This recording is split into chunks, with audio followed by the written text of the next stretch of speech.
I remember when Sandra first told me that we were going to have a baby. We had already been together for 6 years, but I was a postgraduate student and wasn't yet earning. But God had His plan, and He had blessed us, and I was about to become a father. So many questions flew through my mind. Was I ready to be a dad? Would I be a good father? Could I impart the invaluable lessons my father had taught me to be kind and compassionate, to be of service to people, and to be there when they needed me? As we navigated our new roles as expecting parents, we tried our best to soothe each other's anxiety. She was really the one keeping me calm, until our little one arrived. We were so excited to meet this new human being, who we already love so much, and who would change our lives forever. Few things are as transformational as becoming a parent.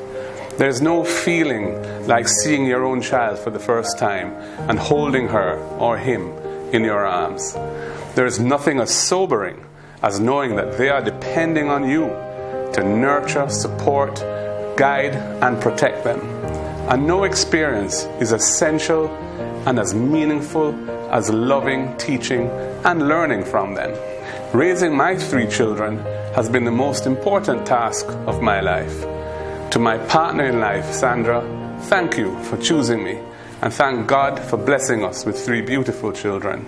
To my 3 children, Tasmin, Jessica, and Benjamin, thank you for making fatherhood so enjoyable and full of love.